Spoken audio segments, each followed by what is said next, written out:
স্বপ্নকে মাথার মধ্যে মনে করবা যে হ্যাঁ আমার স্বপ্ন কি। মনে রাখবা তোমার সামান্য পরিমাণ গাফিলতি তোমার স্বপ্ন দেখে তোমাকে ছিটকে ফেলে দিতে পারে।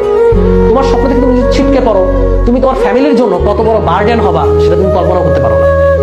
আমি দেখি অনেক স্টুডেন্ট যারা অ্যাডমিশনে চান্স পায় না, এদের অবস্থা কি হয়? এরা অনেকে সেকেন্ড টাইমার দেয়, অনেকে প্রাইভেট ভার্সিটিতে পড়ে, অনেকে প্রাইভেট ভার্সিটিতে পড়ার টাকা পয়সা থাকে না। সায়েন্সের একটা সাবজেক্ট নিয়ে তুমি যখন প্রাইভেট ভার্সিটিতে পড়বা, তোমার 20 লাখ টাকা এমনি অটোমেটিক যাবে। এত টাকা একজন একটা ফ্যামিলির পক্ষে অনেক সময় বিয়ার করা সম্ভব হয় না। ফ্যামিলিতে অনেক বিপদ আপদ আসতেই পারে, তাই না? সো তুমি কি তোমার ফ্যামিলির জন্য বার্ডেন হতে চাও? তুমি কি তোমার সোসাইটির জন্য বার্ডেন হতে চাও? নাকি উল্টা এই 20 লাখ টাকা স্টুডেন্ট থাকা অবস্থায় ইনকাম করে বাবা মার কাছে দিতে চাও যে এই নাও বাবা মা? তোমাদের আশিকুজ্জামান ভাইয়া অলরেডি গাজীপুরে একটা রিসোর্ট কিনে ফেলছে, কিন্তু সে এখনো পাশ করে বের হয় নাই। ব্যাপারটা বুঝছো? তো তুমি কি আশিকুজ্জামান ভাইয়া হবা, নাকি ওই বলদ হবা যে বলদ প্রাইভেট ভার্সিটিতে পড়া বাপের কাছ থেকে প্রতি মাসে টাকা যাচ্ছে, যে বাবা আমার হাত খরচ দাও, প্রতিদিন টাকা যাচ্ছে? কয়দিন চাইতে পারবা? কয়দিন? It all depends on you. You have time. এখনো তোমার হাতে টাইম আছে।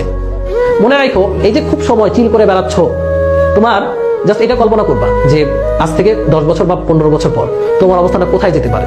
তুমি যদি এখন চিল করো, 15 বছর পর তোমার ওই গরু খাটুনি খাটতে হবে এবং কারো আন্ডারে এমন খাটুন খাটবা দেখবা অন্ধকার দেখতেছো চোখে মুখে।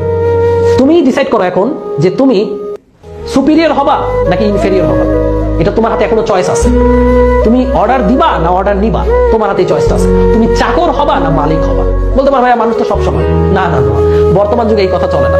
চাকর বলতে বোঝাচ্ছি যে তুমি আসলে কারো আন্ডারে ঝাড়ি খেয়ে বড় হইতে থাকবা, তোমার ক্যারিয়ারটা কেমন হবে, নাকি তুমি পাওয়ারফুল একজন হবা। It all depends on you. It all depends on you man.